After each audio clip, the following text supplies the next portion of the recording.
Dia adalah seorang perempuan Indonesia, tokoh perintis kemerdekaan yang jarang kita kenal atau tidak kita kenal mungkin. Saya pun baru tahu dia. Dan bisa saya bilang terlupakan. Hai Besti, ketemu lagi dengan saya Esti. Ayo bercerita di Esti Story. Semua kita punya cerita dan semua cerita punya kita. Oke, hari ini saya akan menceritakan seseorang yang sangat ikonik dan sangat inspiratif, apalagi di kalangan para perempuan seperti kita ini. Dan siapakah orangnya? Orang ini adalah orang yang cukup luar biasa dan perkasa menurut saya. Padahal dia adalah seorang wanita dan saya cukup kaget ketika membaca biografinya dia. Dia adalah seorang perempuan Indonesia, tokoh perintis kemerdekaan yang jarang kita kenal atau tidak kita kenal mungkin. Saya pun baru tahu dia. Dan bisa saya bilang terlupakan. Karena ternyata orang ini punya sumbangsi yang sangat besar di kemerdekaan Indonesia. Siapa dia? Namanya adalah Surastri Karma Trimurti. Seorang pahlawan wanita Indonesia yang luar biasa.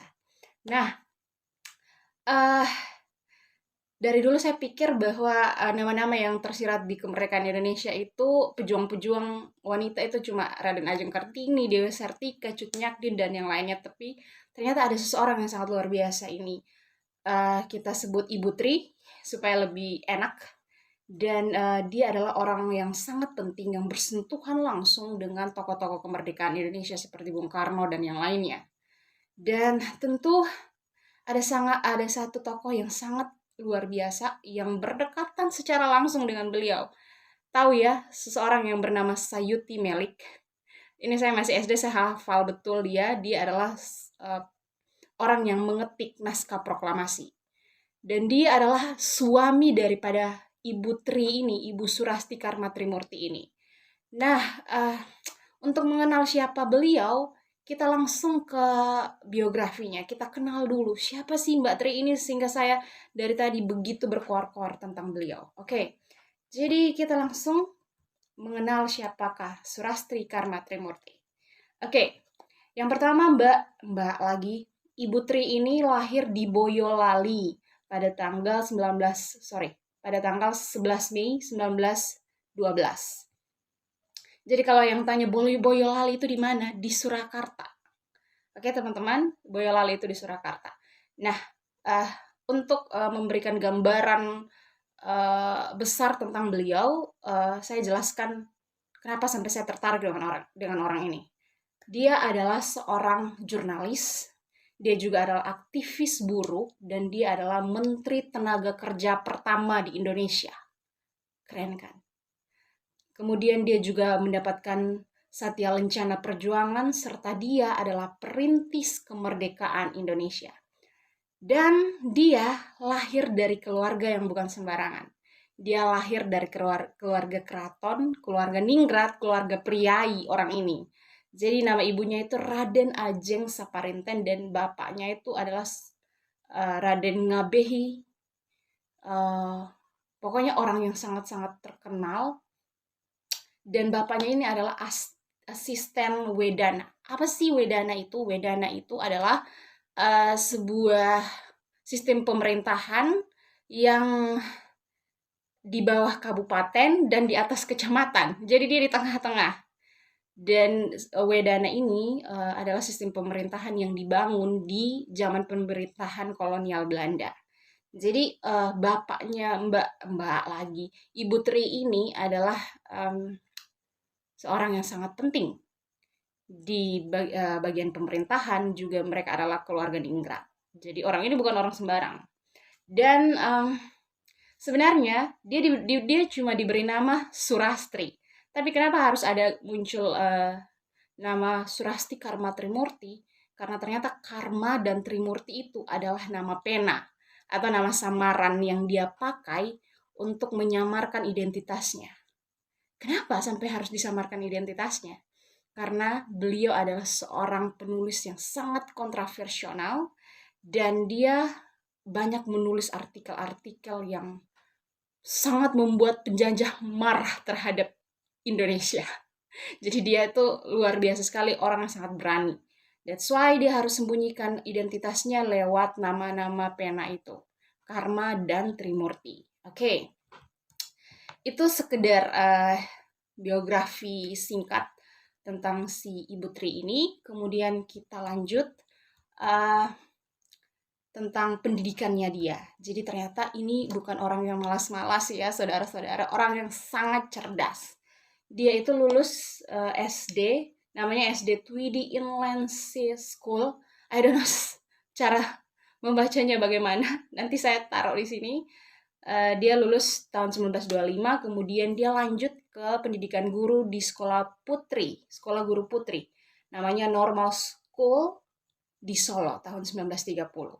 Nah, setelah dia tamat dari sana, dia tidak ongkang-ongkang kaki di rumah, saudara-saudara. Dia langsung mengajar di sebuah sekolah dasar putri di Solo. Nah, setelah dia mengajar, dia ini sangat terkontaminasi dengan seseorang. Dia sangat ngefans dengan seseorang yang namanya adalah Bung Karno. Ya, yeah, exactly. Dia fans beratnya Bung Karno. Jadi dia sangat suka mendengarkan Bung Karno berorasi. Dia fans sekali dengan Bung Karno. Jadi secara tiba-tiba karena kesukaannya dia hadir di dalam setiap orasi-orasi Soekarno, maka si Bung Karno ini kenal lah beliau. Jadi diajak masuk ke dalam partai yang dibentuk oleh Bung Karno, namanya Partindo. Nah, setelah itu dia tidak hanya bergabung di Partindo saja, tapi setelah itu dia pindah ke Bandung dan dia mengajar lagi di sebuah sekolah namanya perguruan rakyat itu bersama dengan sahabatnya, dan di situ mereka mengajar anak-anak yang adalah para pejuang kemerdekaan. Jadi anak-anak para pejuang itu mereka ajar di sana, dan tahu apa yang mereka ajarkan kepada anak-anak ini, saudara-saudara? Yang mereka ajarkan kepada anak-anak ini adalah bagaimana cara mencintai tanah air, dan mereka diajar untuk bagaimana melawan penjajah. Luar biasa kan si Ibu Tri ini. Jadi setelah mereka mengajar, akhirnya ketahuan oleh Belanda bahwa ada doktrin-doktrin berbahaya nih yang dimasukkan ke anak-anak Indonesia.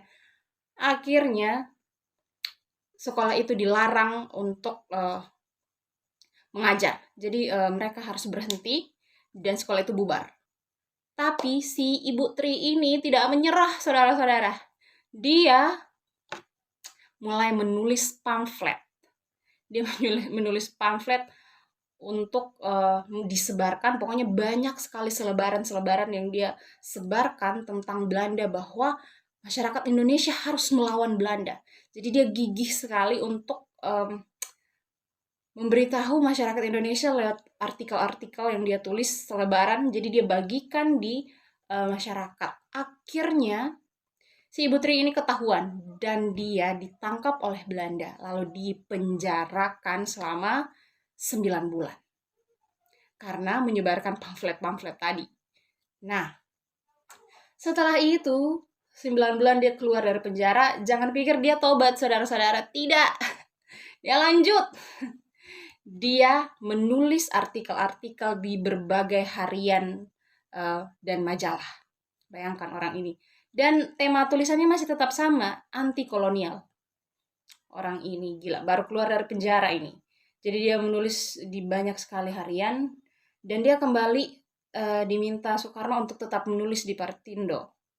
Nah, dia menulis di Partindo, tapi setelah itu Soekarno ditangkap oleh Belanda. Jadi si Mbak Tri ini harus pulang ke Surakarta. Dia harus pulang ke Boyolali ke orang tuanya. Nah, di sana dia pun tidak tinggal diam. Dia masih tetap menulis dan menyebarkan tulisannya itu ke berbagai penerbit. Gila kan? Orangnya tidak kapok.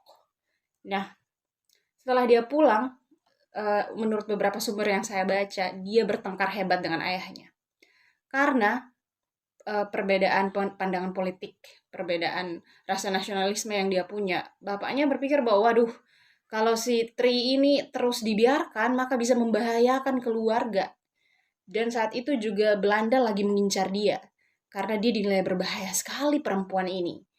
Akhirnya dia disuruh milih, mau pilih keluarga atau mau pilih politik, atau mau milih untuk mencintai bangsa dan negara ini. Dan Ketebak. Apa yang dia pilih? Dia pilih untuk berjuang bagi bangsa ini. Dia tidak pilih keluarganya, saudara-saudara. Bayangkan ini perempuan, dia memilih untuk tidak memilih keluarganya dan dia harus minggat dari rumah. Dia pergi ke Jogja. Dia meninggalkan keluarganya karena dia takut juga keluarganya dalam bahaya. Jadi harus pergi ke Jogja. Di sana dia berjualan kain untuk kelangsungan hidupnya dia. Gila kan orang ini, demi membela bangsa dan negara. Dia lepaskan keluarganya.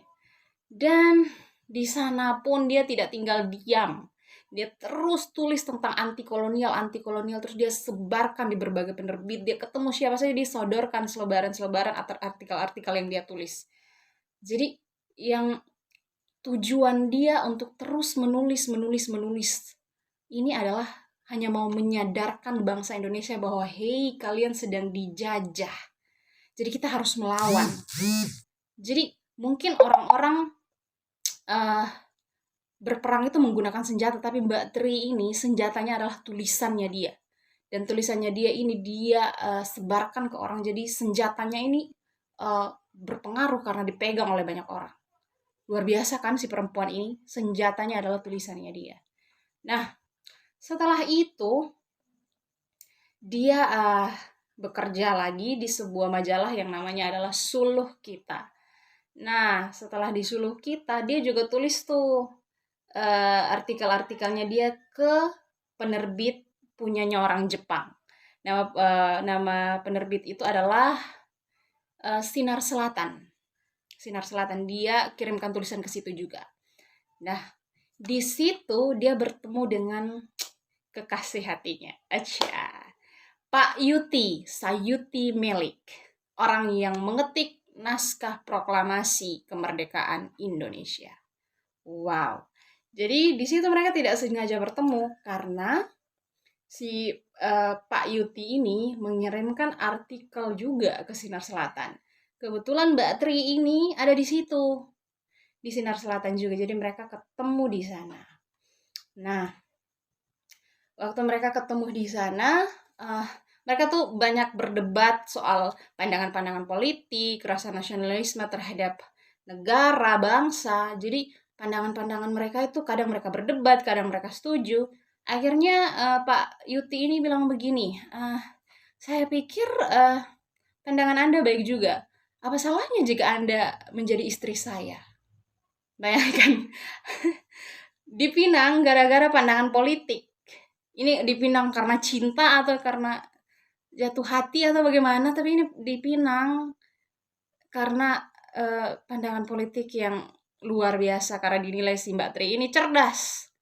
Nah, si Mbak Tri ini juga bingung kan, lah kenapa saya dipinang gara-gara pemikiran saya. Tuh kan, saya bicaranya sudah meleot. Akhirnya dia berpikir bahwa sabar ya, dia bilang ke Pak Yutinya, sabar, saya pikir-pikir dulu. Nah, setelah dia pulang, dia kan pernah dilamar tuh oleh seorang pegawai. Tapi dia tolak karena dia mau orang-orang yang sama punya satu visi misi dengan dia sehingga mereka bergerak untuk kemerdekaan itu tidak ada larangan, terus tidak ada yang menghalangi. Jadi dia tolak. Dan sekarang yang melamar dia adalah orang pergerakan juga nih. Orang yang memperjuangkan Indonesia. Harusnya dia setuju. Jadi dia sempat ada dalam pemikirannya apakah Pak Yuti mencintai saya atau apakah saya mencintai Pak Yuti. Tapi dia bilang setelah berpikir beberapa waktu, sudahlah, saya tidak mau mendengarkan hati saya. Oke, saya mengiyakan lamaran dari Pak Yuti ini. Jadi si Pak Yuti ini pergi ujuk-ujuk ke rumahnya dia. Tapi karena si Mbak Tri ini adalah orang priai, orang terpandang, bapaknya tidak mau. Tapi si Mbak Tri ini bilang bahwa saya sudah bulat, saya keputusan untuk memilih si Pak Yuti ini sebagai suami saya. Akhirnya waktu mereka ketemu itu kan 1937 kan, dan akhirnya 1938 mereka menikah. Dan mereka punya 2 orang anak. Oke. Tapi si Pak Yuti ini menulis sebuah artikel provokatif ke Sinar Selatan, yaitu penerbit Jepang ini. Nah, di situ Dia tulis tentang apa? Dia tulis tentang sebuah artikel yang memojokkan Belanda. Kenapa?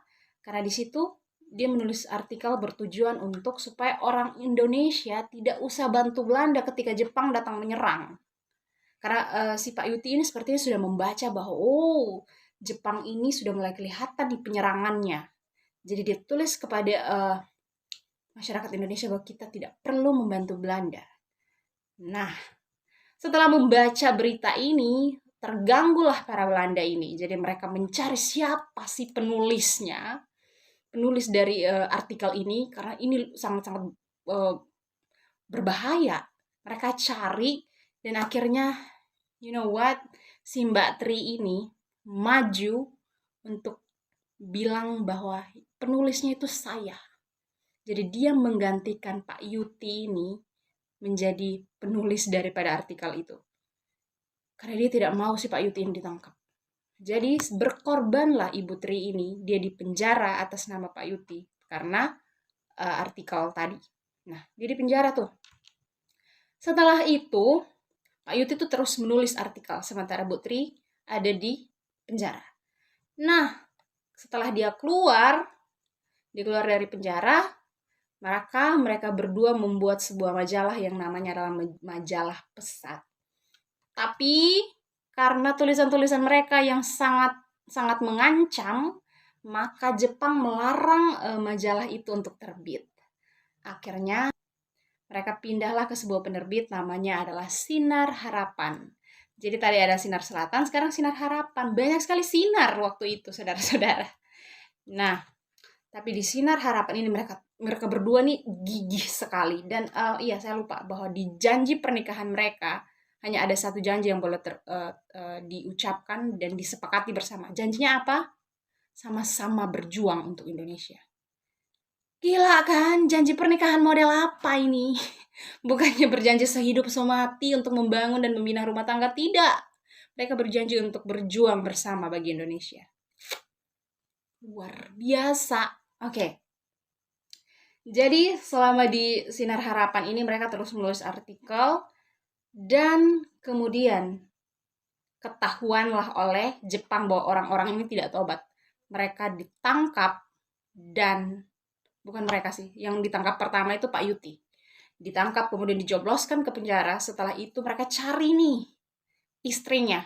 Jadi tertangkaplah Ibu Tri setelah 2 minggu Pak Yuti di penjara. Jadi di penjara mereka disah habis-habisan. Tahu kan kalau Jepang yang siksa kerja paksa saja luar biasa seperti itu, apalagi ketahuan bahwa mereka mengancam keberadaan Jepang. Jadi mereka tuh disiksa habis-habisan oleh Ken Petai, dan di situ dicatat di berbagai sumber yang saya cari bahwa si Mbak Tri ini sampai disiksa sampai gigi-giginya tuh goyang semua dan dia tidak bisa makan. Kebayang ya teman-teman, bagaimana memperjuangkan kemerdekaan negara kita ini. Ada orang yang harus merelakan jiwanya, tubuhnya, pikirannya, banyak pengorbanan yang mereka berikan. Apalagi ini datang dari seorang perempuan. Wow, jadi harga negara kita ini mahal sekali. Kita yang menikmati kemerdekaan ini tidak pernah tahu mereka yang berjuang kemarin itu gilanya bukan main, totalnya bukan main. Sampai Mbak Tri ini tidak bisa makan. Giginya goyang semua. Gila. Nah, dan setelah dia dipenjara, mereka dipenjara beberapa lama, kemudian keluar. Tapi mereka ini adalah orang-orang yang memang tidak kapok karena memang tujuan mereka adalah untuk bangsa ini. Mereka terus menulis dan akhirnya mereka tuh keluar masuk penjara. Suami istri ini, mereka selalu dicari karena tulisan-tulisan mereka ini. Dan kemudian setelah beberapa waktu kemudian si Ibu Tri ini, dia tidak tinggal diam. Dia membangun satu organisasi yang keanggotaannya itu adalah perempuan. Nama organisasi ini adalah Gerwani. Gerwani itu adalah Gerakan Wanita Indonesia. Nah, kemudian dia banyak sekali terlibat dalam organisasi kemerdekaan. Kemudian dia juga turut serta dalam memperjuangkan hak-hak perempuan Indonesia. Jadi emansipasi wanita tuh dia juga ada di dalam. Jadi bukan cuma Raden Ajeng Kartini doang, tapi ada seseorang yang namanya Surastri Karma Trimurti. Dia juga berjuang. Nah, eh, kita lanjut setelah kemerdekaan. Apa yang dilakukan Ibu Tri ini? Dia masih tetap menulis. Dia adalah seorang jurnalis yang aktif sekali. Setelah kemerdekaan itu dia dipilih menjadi seorang menteri tenaga kerja, dan itu menteri tenaga kerja pertama di Indonesia adalah Surastri Karma Trimurti. Dia adalah aktivis buruh juga. Kemudian dia selalu tujuannya dia itu adalah untuk memperjuangkan kemerdekaan, juga memperjuangkan kemerdekaan perempuan. Nah, apa saja yang diperjuangkan? Jadi dia mencoba memperjuangkan agar perempuan-perempuan itu mendapatkan hak-haknya. Jadi yang diperjuangkan adalah perempuan dilarang bekerja di pertambangan. Itu yang diperjuangkan. Kemudian yang berikut ada perempuan berhak mendapat cuti menstruasi selama 2 hari pada setiap siklus menstruasinya. Gila kan? Keren ini orang. Kemudian perempuan berhak mendapat cuti hamil dan tetap digaji. Jadi cuti-cuti hamil yang bapak lagi, ibu-ibu sekarang dapatkan, ibu-ibu yang bekerja di kantoran dan di kepemerintahan, adalah perjuangan dari Ibu Tri ini, saudara-saudara. Dan kemudian yang berikut adalah perempuan berhak untuk beristirahat dan menyusui setelah melahirkan. Jadi cuti-cuti itu diperjuangkan oleh seseorang yang bernama Surastri Karma Trimurti. Jadi perempuan banyak sekali mendapat keringanan-keringanan karena perjuangan seseorang ini. Luar biasa kan, pengaruhnya sangat luar biasa dan sangat menginspirasi wanita ini. Dan kita lanjut, kita mau melihat nih, apa saja sih prestasi daripada Surastri Karma Trimurti ini selain keluar masuk penjara untuk membela negara kita yang wow ini, yang sudah merdeka dengan luar biasa. Prestasi beliau antara lain tahun 1960 dia mendapatkan gelar sarjana ekonomi di Universitas Indonesia. 1960 ini dia sudah tua. Kemudian dari tahun 1972 sampai 1975 dia mengikuti extensive course di Sekolah Tinggi Ilmu Filsafat dari Jakarta. I don't know ini apa, tapi ada di biografinya dia. Kemudian tahun 1982 dia pernah menjadi research associate di University of California di Berkeley, Amerika Serikat. Nah, kemudian dia juga turut andil dalam menandatangani petisi 50 yang memprotes Soeharto dalam masa pemerintahan dia yang otoriter itu. Dia juga ada di dalam situ. Nah, kemudian prestasinya dia yang lain adalah dia dianugerahi sebuah award dari AJI, Aliansi Jurnalis Independen, atas jasa-jasanya dia memperjuangkan pers, kemudian berjuang untuk kesetaraan gender, apalagi untuk para wanita. Jadi dia diberikan anugerah Trimurti Award oleh AJI ini. Nah, setelah begitu banyak prestasi yang dia dapat, saya lupa bahwa ternyata dia bercerai, teman-teman. Dia bercerai di tahun 1969. Dia bercerai dengan Sayuti Melik karena ternyata si Pak Yuti ini jatuh cinta kepada seorang janda, namanya adalah Siti Rancari. Jadi si Ibu Tri ini berpikir secara realistis, ya sudah kita cerai. Dan final mereka cerai, dan tahu kenapa? Yang aneh dan lucunya rumah mereka berdekatan, cuma beda gang.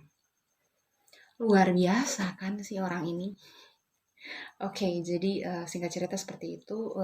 Rumah tangganya dia bercerai di hampir 40 tahun menikah, which is lama sekali. Akhirnya si Ibu Tri ini meninggal pada tanggal 20 Mei 2008 karena tekanan darah tinggi sehingga menyebabkan pembuluh darah venanya itu pecah. Jadi dia meninggal karena penyakit darah tinggi. Dan untuk menghormati dan menghargai jasa-jasanya beliau sebagai pahlawan kemerdekaan Indonesia, maka jasadnya ini dibawa ke Istana Negara dan diadakan upacara yang digelar persis di Istana Negara, dan dia dimakamkan di TMP Kalibata. Jadi ternyata pemerintah Indonesia benar-benar menghargai setiap perjuangan-perjuangan dari Ibu Tri ini, sehingga dia dibawa ke Istana Negara. Jadi itu sebuah bentuk penghormatan untuk wanita hebat ini. So, inilah kisah singkat daripada Surasti Karma Trimurti, seorang pejuang pers, seorang pejuang wanita Indonesia, seorang pejuang kemerdekaan Indonesia. Jadi harga yang dibayar untuk Indonesia merdeka itu mahal sekali, dari pikiran, jiwa, bahkan mental yang dipunya. Jadi sebenarnya si Ibu Tri ini punya jiwa patriotisme yang saya bilang laki-laki banget. Jadi terperangkap dalam tubuhnya dia sebagai seorang wanita, tapi ternyata jiwanya sangat luar biasa. Bahkan dia meninggalkan keluarganya demi bangsa dan negara ini. Jadi beliau adalah salah satu panutan untuk kita, terutama bagi kaum-kaum perempuan seperti kita. So, selamat Hari Kemerdekaan untuk seluruh bangsa Indonesia, dan untuk teman-teman saya yang perempuan, dan untuk bangsa dan negara ini. Semoga ke depan semakin berjaya, semakin hebat, karena untuk memperjuangkan negara ini banyak orang yang harus berkorban. So, this is it. Surasti Karma Trimurti. Terima kasih sudah menginspirasi kami, dan terima kasih juga teman-teman yang sudah menonton. Semoga kisah ini memberikan inspirasi dan harapan-harapan ke depan. So, thank you. Sampai jumpa di video yang berikutnya. Salam inspirasi.